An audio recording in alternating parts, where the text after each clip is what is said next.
Hello students, today we will discuss about 10th class math chapter number 7 coordinate geometry। आज हम 10th class का math chapter number 7 coordinate geometry कर रहे हैं। Coordinate geometry start करने से पहले मैं आपको कुछ बेसिक कंसेप्ट बताती हूँ। आपके पास 9th क्लास में भी आया था 3rd चैप्टर कोऑर्डिनेट जियोमेट्री। तो वहाँ पर हमने क्या रीड किया था, आपके पास दो लाइन अगर आपस में कट करती, देखिए एक ये लाइन है और एक ये लाइन है, ये दोनों लाइन आपको जिस पॉइंट पर कट कर रही हैं उस पॉइंट को हम क्या नाम दे देंगे, ओ। ये इस पॉइंट पर कट करी आपस में एक दूसरे को, तो इस पॉइंट को हमने क्या नाम दे दिया, ओ। और जो ये ओ है ये हमारा क्या होता है, ओरिजिन। क्या होता है, ओरिजिन। एक आपके पास ये वाली लाइन होती जो ये वर्टिकल होती है और ये आपके पास कैसी होती है, हॉरिजॉन्टल। ठीक है। अब हॉरिजॉन्टल लाइन को तो हम लोग क्या बोलते हैं, एक्स एक्सिस। डिनोट कैसे करेंगे, एक्स एक्सिस से। और वर्टिकल लाइन को हम लोग क्या बोलते हैं, वाई एक्सिस। अब आप बोलोगे मैंने एक्स डैश नाम इस साइड क्यों नहीं दिया, एक्स इस साइड क्यों नहीं दिया, वाई डैश ऊपर क्यों नहीं दिया, वाई नीचे क्यों दिया। तो इस चीज़ का ये कारण है कि इस लाइन की जब आपस में काट रही है, आपके पास 4 पार्ट बन गए, first part, second part, third part और फोर्थ पार्ट। ये जो 4 पार्ट बने हैं इनको हम बोलते हैं क्वाड्रेंट्स।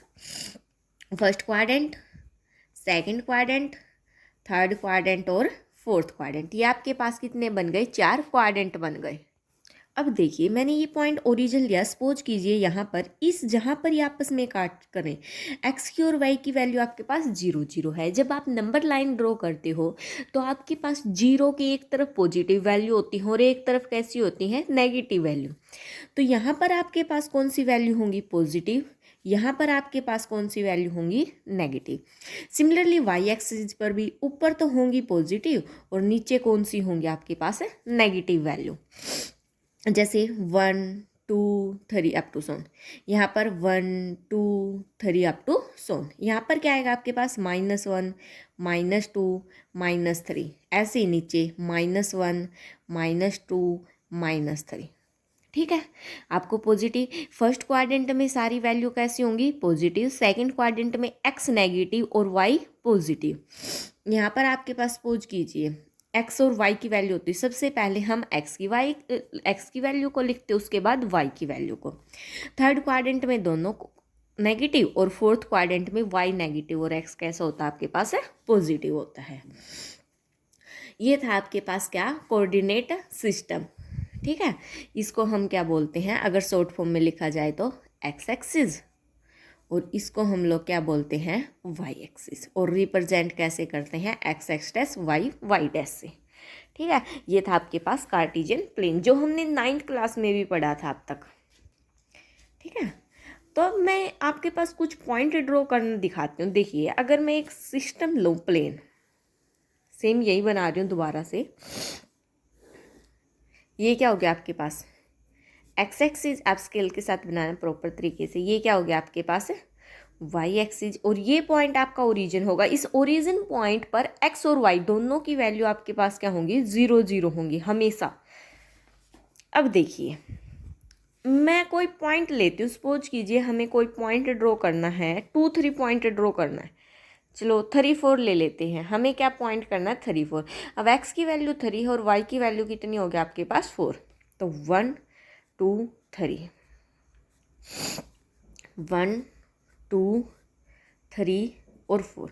अब हमें ये पॉइंट देना, देखो 3 पॉइंट तो यहाँ है, 4th पॉइंट यहाँ है। अब मैं इसको ऐसे आगे बढ़ाती हूँ, 3 को भी ऐसे ही बढ़ा देती हूँ, बढ़ा दिया। जहाँ ये आपस में दोनों कट करे वो हमारा क्या बन जाएगा, 3,4 पॉइंट। जो हमारा 3 4 पॉइंट है वो कहाँ पर आएगा, यहाँ पर आएगा ऐसे। तो पॉइंट पता चल गए कैसे ड्रॉ करने हैं। अब बात करते हैं जो एक्स कोऑर्डिनेट होते हैं, एक्स के कोऑर्डिनेट उनको तो हम क्या बोलते हैं, अब्सिसा। और जो वाई के कोऑर्डिनेट होते हैं उनको क्या बोलते हैं, ऑर्डिनेट्स। यानी कि इसको तो क्या बोलेंगे हम, अब्सिसा, और इसको क्या बोलेंगे हम लोग, ऑर्डिनेट। अगर आपके पास कभी बोल दिया जाए ना कि ऑर्डिनेट आपके पास 4 गिवन है, तो आपको क्या देखना है कि y की वैल्यू 4 गिवन है, और बोले अब्सिस्सा 3 गिवन है, तो वो x की वैल्यू होगी आपके पास, ये याद रखना। यहाँ तक हो गया आपके पास। तो अब आपके पास पॉइंट ड्रॉ करना आ गया आपको और ये पता चल गया। अब देखिए पॉजिटिव नेगेटिव पता चल गया, इसमें एक्स और वाई दोनों पॉजिटिव, इसमें एक्स नेगेटिव वाई पॉजिटिव, इसमें दोनों नेगेटिव, इसमें वाई नेगेटिव और एक्स है पॉजिटिव। अब क्वाड्रेंट के बारे में भी आपको बता दिए, ये फर्स्ट क्वाड्रेंट है, ये सेकंड क्वाड्रेंट है, ये थर्ड क्वाड्रेंट है और ये आपके पास कैसा क्वाड्रेंट है, फोर्थ क्वाड्रेंट है। ये सारा का सारा जो बेसिक कॉन्सेप्ट अब तक बताया ना, ये सारा का सारा आप 9th क्लास में पढ़ चुके हो। अब हम डिस्टेंस बिटवीन 2 पॉइंट्स के बारे में बात करेंगे। देखिए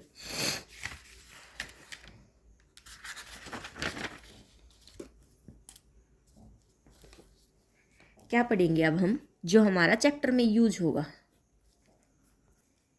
अब देखिए डिस्टेंस बिटवीन 2 पॉइंट्स, ये आपके पास एक्स एक्सिस है, वाई एक्सिस है।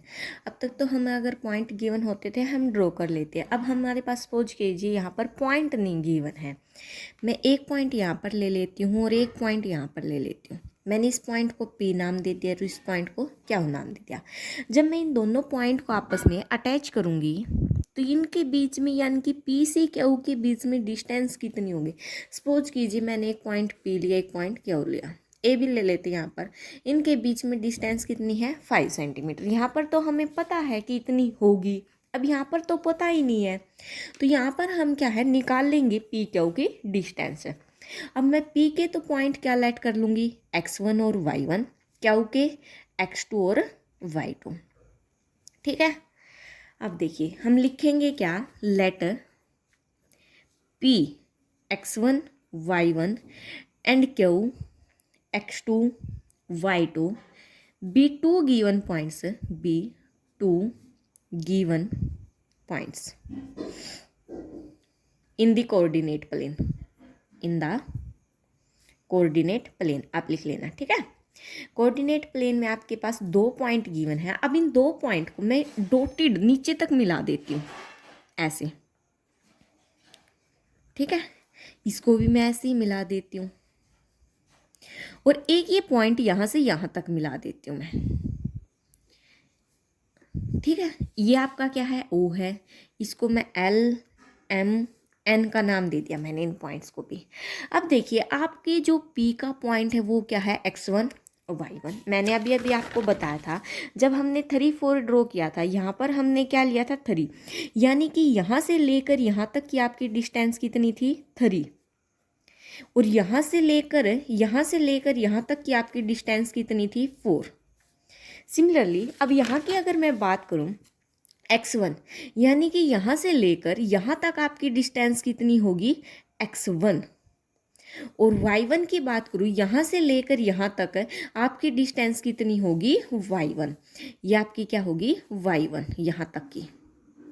अब यहाँ तक y1 होगी तो यहाँ सेम है, ये यहाँ तक की भी कितनी होगी आपके पास y1 ही होगी, ये यहाँ तक। ठीक है, अब मैं बात करती हूँ, ये पॉइंट हो गया। अब इस पॉइंट पे आ जाते हैं। अब x2 मतलब यहाँ तक, यहाँ से लेकर यहाँ तक टोटल डिस्टेंस आपके पास कितनी है x2 है। ये नहीं कि यहाँ से स्टार्ट करोगे, नहीं, ओरिजिन से ही कहाँ तक m पॉइंट तक आपके पास डिस्टेंस कितनी है x2, और क्या गिवन है y2 भी कहाँ से m पॉइंट से q तक आपकी जो डिस्टेंस है वो क्या है आपके पास है y2 है। ठीक है, अब अगर मैं कुछ चीज़ें देखूं, देखो ये x1 थी, ये x2 है। अगर मैं ये LM निकालनी हो मुझे, LM, हमें LM कैसे निकलेगी, देखो हमारे पास सबसे पहले OL हमारे पास कितनी है x1 है, और OM कितनी है हमारे पास x2 है। सिमिलरली यहाँ पर NM कितनी है आपके पास y1 है, और QM कितनी है आपके पास y2 है। अब मुझे निकालनी क्या है LM। ध्यान से देखो LM क्या है आपके पास, कंप्लीट OM में से अगर मैं OL को माइनस कर दूं तो आपके पास LM नहीं निकल जाएगी। क्या किया, कंप्लीट OM में से, इस कंप्लीट में से इसको माइनस कर दिया, माइनस क्या कर दिया OL, तो आपके पास क्या बच जाएगा, LM नहीं बच जाएगा। OM क्या है आपके पास x2, और OL क्या है आपके पास x1। तो ये जो डिस्टेंस आई है आपके पास ये कितनी आ गई x2 माइनस x1। अगर ये LM इतनी आ गई तो PN भी कितनी आएगी आपके पास x2 माइनस x1। ठीक है, सिमिलरली अगर मुझे क्यू एन निकालना है, क्यू एन वो क्या होगा आपका, इस कंप्लीट क्यू एम में से, क्या कंप्लीट क्यू एम में से अगर मैं एन एम इस नीचे वाली को माइनस कर दूं तो ये पोर्शन नहीं बच जाएगा। क्या किया मैंने, माइनस एन एम। अब देखो यहाँ पर क्यू एम क्या है आपके पास, y2 माइनस क्या हो जाएगा, y1। तो ओ एन है जो वो आपके पास क्या आ गई, y2 माइनस y1। ठीक है, अब हमें तो निकालनी क्या थी, पी क्यू। अब पी क्यू निकालने के लिए हम क्या करेंगे, इन ट्रायंगल, ध्यान से देखो, इन ट्रायंगल कौन सी, P Q N, P Q N, इस ट्रायंगल में जो एंगल एन है वो आपके पास कितने डिग्री का है, 90 डिग्री का है। अगर 90 डिग्री का है तो हम क्या यूज करेंगे, पाइथागोरस थ्योरम यूज करेंगे। और पाइथागोरस थ्योरम में क्या होगा आपके पास, हाइपोटेनस का स्क्वायर किसके इक्वल होगा, बेस का स्क्वायर प्लस परपेंडिकुलर का स्क्वायर। हाइपोटेनस क्या आपके पास पी क्यू, बेस क्या है पी एन, और परपेंडिकुलर क्या है क्यू एन। तो यहाँ से हम इसको स्क्वायर को उस साइड लेके जाएंगे तो ये हो जाएगा square root of P N का स्क्वायर प्लस क्यू एन का स्क्वायर। अब देखो आपके पास जो एल एम है वो कितनी है, x2 minus x1। P N भी तो किसकी इक्वल होगी, इसी के इक्वल होगी, वो क्या है x2 माइनस x1। यानी कि पी एन के स्थान पर हम क्या पुट करेंगे, x2 माइनस x1, और स्क्वायर है तो स्क्वायर प्लस में क्यू एन कितनी है आपके पास, y2 minus y1, y2 minus y1 इसका स्क्वायर, और साथ में क्या था, स्क्वायर रूट। तो ये आपके पास क्या आ गया, डिस्टेंस निकालने का फॉर्मूला, क्या आ गया, डिस्टेंस निकालने का फॉर्मूला। ठीक है, आप इस फॉर्मूले को डायरेक्ट भी याद कर सकते हो, लेकिन मैंने यहाँ पर आपको क्या करके दिखाया है, इसका प्रूफ करके दिखाया है। ठीक है, वैसे एक्सरसाइज में अब हमारा सिर्फ एक फॉर्मूला यूज होगा, ये 7.1 में। 7.2 में हम सेक्शन फॉर्मूला यूज करेंगे, और 7.3 में एरिया ऑफ ट्रायंगल। जब वो एक्सरसाइज करेंगे उनके साथ साथ मैं आपको फॉर्मूले बता दूंगी। अब इससे अलग मैं थोड़ा सा और बेसिक कंसेप्ट बताती हूँ जो 7.1 में यूज होगा। आपने पहले पढ़ भी का, उसको थोड़ा सा रिवाइज करना है बस। क्या, अगर मैं आपसे पूछूं स्क्वायर क्या होता है, स्क्वायर क्या होता है, जिसकी चारों साइड आपस में इक्वल हो। क्या हो, जिसकी चारों साइड आपस में इक्वल हो। ये मैंने क्या बना दिया, एक स्क्वायर। सपोज कीजिए मैंने इसको नाम दे दिया ए बी सी डी।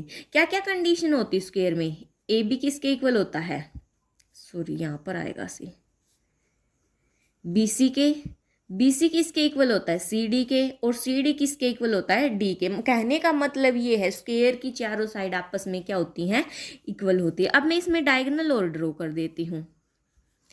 तो डायगोनल आपका जो ए सी है वो किसके इक्वल होगा, बी डी के इक्वल होगा, यानी कि डायगोनल भी इक्वल होंगे। ठीक है, ये तो था आपका स्क्वायर। अब मैं बात करती हूँ किसकी, रिएक्टेंगल की। एक बार रिपीट कर देते फिर बताऊंगी इनका यूज क्या है। रिएक्टेंगल में क्या होता है आपके पास, अपोजिट साइड्स इक्वल होती है। जैसे मैंने इसको नाम दे दिया पी क्यू आर एस। तो आपके पास पी क्यू तो किसके इक्वल होगी, आर एस के, और पी आर आपके पास किसके इक्वल होगी, क्यू एस के। ठीक है, अपोजिट साइड्स इक्वल होंगी, इसके भी डायगोनल आपस में क्या होंगे, इक्वल होंगे। यानी कि पी एस आपका किसके इक्वल होगा, क्यू आर के। ये आपका क्या हो गया, डायगोनल। अब बात करते हैं रोम्बस की। रोम्बस में आपके पास क्या होता है, रोम्बस में ओनली एंड ओनली आपके पास चारों साइड इक्वल होती हैं। जैसे यू वी डब्ल्यू एक्स, तो आपके पास यू वी किसके इक्वल होगी, वी डब्ल्यू के इक्वल किसके होगी, डब्ल्यू एक्स के इक्वल किसकी होगी, एक्स यू के।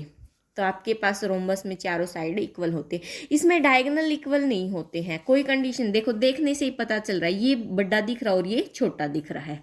तो डायगोनल इक्वल हो भी सकते हैं और नहीं भी। अब बात करते हैं पैरेललोग्राम की। पैरेललोग्राम में भी आपके पास क्या होता है, अपोजिट साइड्स इक्वल होती हैं। ठीक है, पैरेललोग्राम में ओनली अपोजिट साइड्स इक्वल होती हैं। उसके बाद आइसोसेलेस ट्रायंगल। आइसोसेलेस ट्रायंगल कौन सी होती है आपके पास, जिसकी दो साइड्स इक्वल हो, ए बी और सी। जहां पर आपके पास ए बी किसके इक्वल हो, AC के, या कोई सी भी दो साइड हो सकती, कोई ज़रूरी नहीं कि ये दो साइड हो, ठीक है। तो आपके पास ओनली दो साइड्स इक्वल होंगी। और इक्विलेटरल ट्रायंगल में क्या होता है, आपके पास तीनों साइड्स इक्वल होती हैं। ABC, AB equal to BC equal to CA, इसमें आपके पास क्या होता है, तीनों साइड्स इक्वल होती हैं। और राइट एंगल ट्रायंगल में क्या होता है, आपके पास हाइपोटेनस का स्क्वायर किसके इक्वल होता है, base square plus perpendicular square के इक्वल होता है। तो मैंने आपको ये पॉइंट्स क्यों बताए, आपको एक्सरसाइज 7.1 में आपको प्रूव करके दिखाना है with the help of point है। आपके पास ए के कोऑर्डिनेट गिवन मिलेंगे, बी के मिलेंगे, सी के, या फिर PQRS के आपके पास कोऑर्डिनेट गिवन मिलेंगे। आपको उनको डिस्टेंस निकाल के ये सो दैट करना है रिएक्टेंगल बन रहा है या रोम्बस बन रहा है या ट्रायंगल बन रही है या स्क्वायर बन रहा है या पैरेललोग्राम बन रहा है। तो वो करने के लिए हमें क्या करना पड़ेगा, डिस्टेंस निकालना पड़ेगा। जैसे हमें रिएक्टेंगल प्रूव करना है तो हमारे पास 4 पॉइंट गिवन मिलेंगे क्वेश्चन में, तो हम क्या निकालेंगे, PQ निकालेंगे, RS निकालेंगे। अगर दोनों इक्वल आ गई तो ठीक है, उसके बाद PR निकालेंगे, QS निकालेंगे, ठीक है इक्वल आ गई। अब अपोजिट साइड्स तो इक्वल आ गई, अपोजिट साइड इक्वल आने पर तो हमारे पास पैरेललोग्राम भी बनता है। उसके बाद क्या निकालेंगे, डायगोनल निकालेंगे। अगर डायगोनल इक्वल आ गए तो रिएक्टेंगल बनेगा, अगर डायगोनल नॉट इक्वल आ गए तो क्या बनेगा, पैरेललोग्राम बनेगा। सिमिलरली स्क्वायर वाले केस में है, चारों साइड तो इक्वल होंगी, रोम्बस में भी होती हैं चारों साइड इक्वल। अगर डायगोनल इक्वल आ गए तो स्क्वायर बनेगा, अगर डायगोनल नॉट इक्वल आ गए तो क्या बनेगा, आपके पास है रोम्बस बनेगा। आइसोसेलेस ट्रायंगल दिखानी तो कोई भी दो साइड इक्वल होनी चाहिए। इक्विलेटरल ट्रायंगल में क्या होना, तीनों साइड इक्वल होनी चाहिए। और स्केलेन ट्रायंगल की तो कोई कंडीशन नहीं, उसमें तो कोई साइड ही नहीं इक्वल होते। और राइट एंगल ट्रायंगल में एक साइड का स्क्वायर किसके इक्वल होना चाहिए, दो साइड के स्क्वायर के सम के इक्वल होना चाहिए। ठीक है, ये था आज आपका basic concept. So next lecture में हम एक्सरसाइज 7.1 स्टार्ट करेंगे। आज के लिए इतना ही। Thanks for watching. Please like share and subscribe.